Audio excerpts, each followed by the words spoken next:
Tým, ktorí mali naozaj ťažký rok, prajem, aby ste si dali viac uznania, než si dávate, pretože ste niesli veci, ktoré nikto nevidel.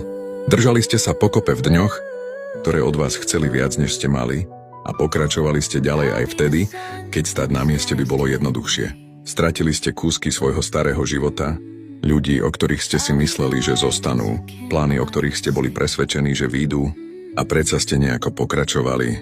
Možno nie s ľahkosťou, ale úprimne. A to má väčšiu hodnotu, než si ktokoľvek uvedomuje. Boli rána, keď ste sa zobudili už unavení.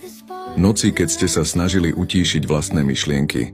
Chvíle, keď ste mali pocit, že sa váš život rozpadá v pomalom zábere. Ale pozrite sa na seba. Ste tu. Prežili ste dni, o ktorých ste si mysleli, že vás zlomia. A stali ste sa silnejšími, aj keď to tak vtedy nemuselo vyzerať. Ďalší rok nebude dokonalý.